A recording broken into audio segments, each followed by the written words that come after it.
Chapter 2 of Lord of the Flies, Fire on the Mountain. By the time Ralph finished blowing the conch, the platform was crowded. There were differences between this meeting and the one held in the morning.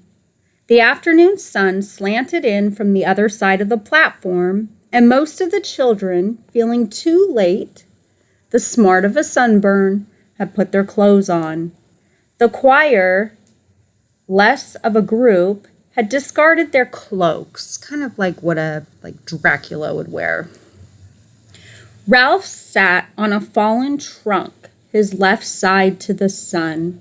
On his right were most of the choir. On his left, the larger boys who had known each other before the evacuation. Before him, small children squatted in the grass. Silence now. Ralph lifted the cream and pink shell to his knees, and a sudden breeze scattered light over the platform. He was uncertain whether to stand up or remain sitting. He looked sideways to his left toward the bathing pool. Piggy was sitting near, but giving no help. Ralph cleared his throat. Well then, all at once he found he could talk fluently and explain what he had to say. He passed a hand through his fair hair and spoke. We're on an island. We've been on the mountaintop and seen water all around. We saw no houses, no smoke, no footprints, no boats, no people. We're on an uninhabited island with no other people on it. Jack broke in. All the same, you need an army for hunting pigs. Yes, there are pigs on the island. All three of them tried to convey the sense of the pink live thing struggling in the creepers. Remember, the creepers is the undergrowth. All the trees and weeds and everything that grow and clearly, for obvious reasons, is not cut.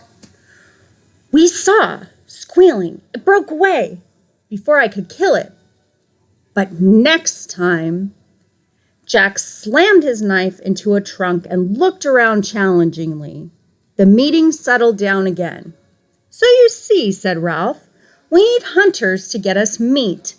And another thing, he lifted the shell on his knees and looked around the sun-slashed faces. There aren't any grown-ups. We shall have to look after ourselves. The meeting hummed and was silent. And another thing, we can't have everybody talking at once. We'll have to have hands up like at school.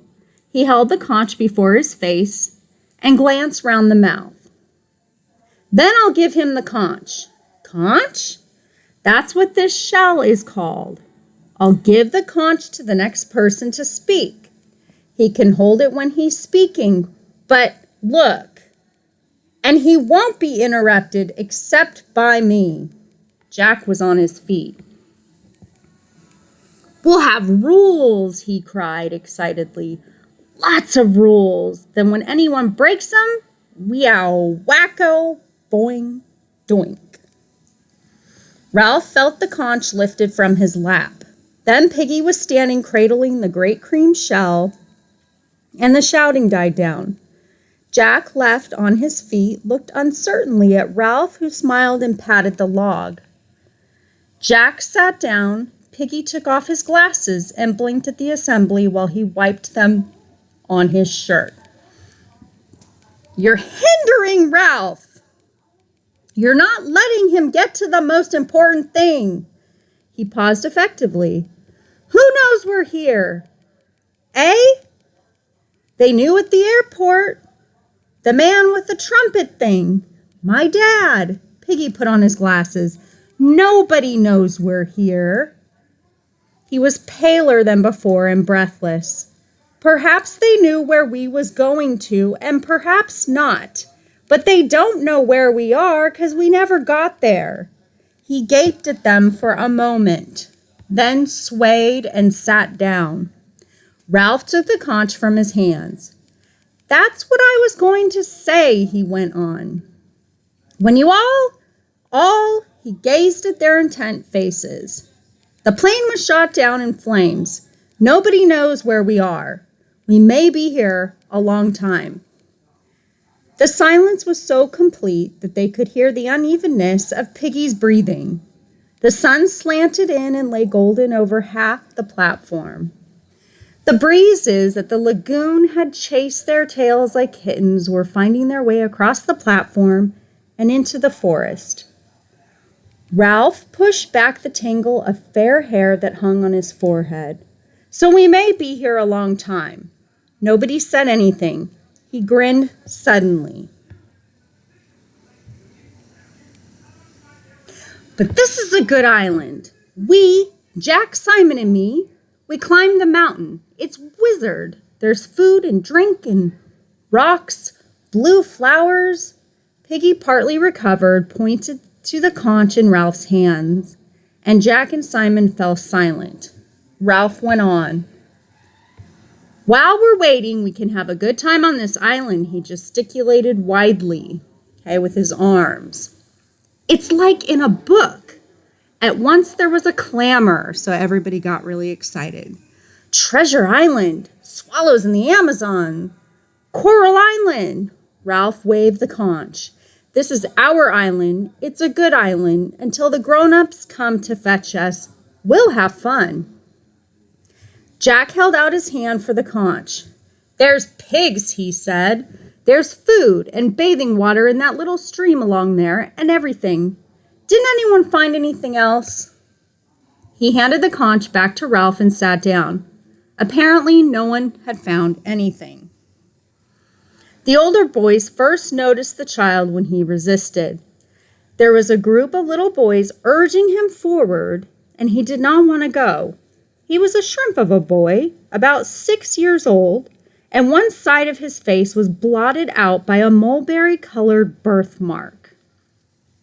He stood now, warped out of the perpendicular by the fierce light of publicity, and he bored into the coarse grass with one toe.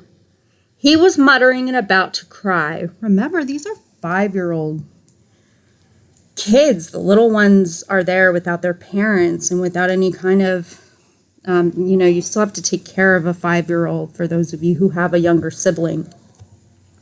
The other little boys, whispering but serious, pushed him toward Ralph. All right, said Ralph. Come on then. The small boy looked round in panic. Speak up.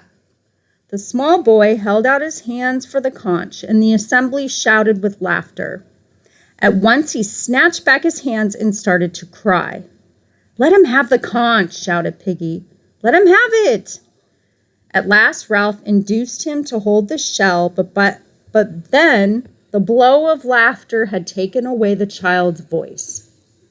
Piggy knelt by him, one hand on the great shell, listening and interpreting to the assembly. He wants to know what you're going to do about the snake thing. Ralph laughed, and the other boys laughed with him.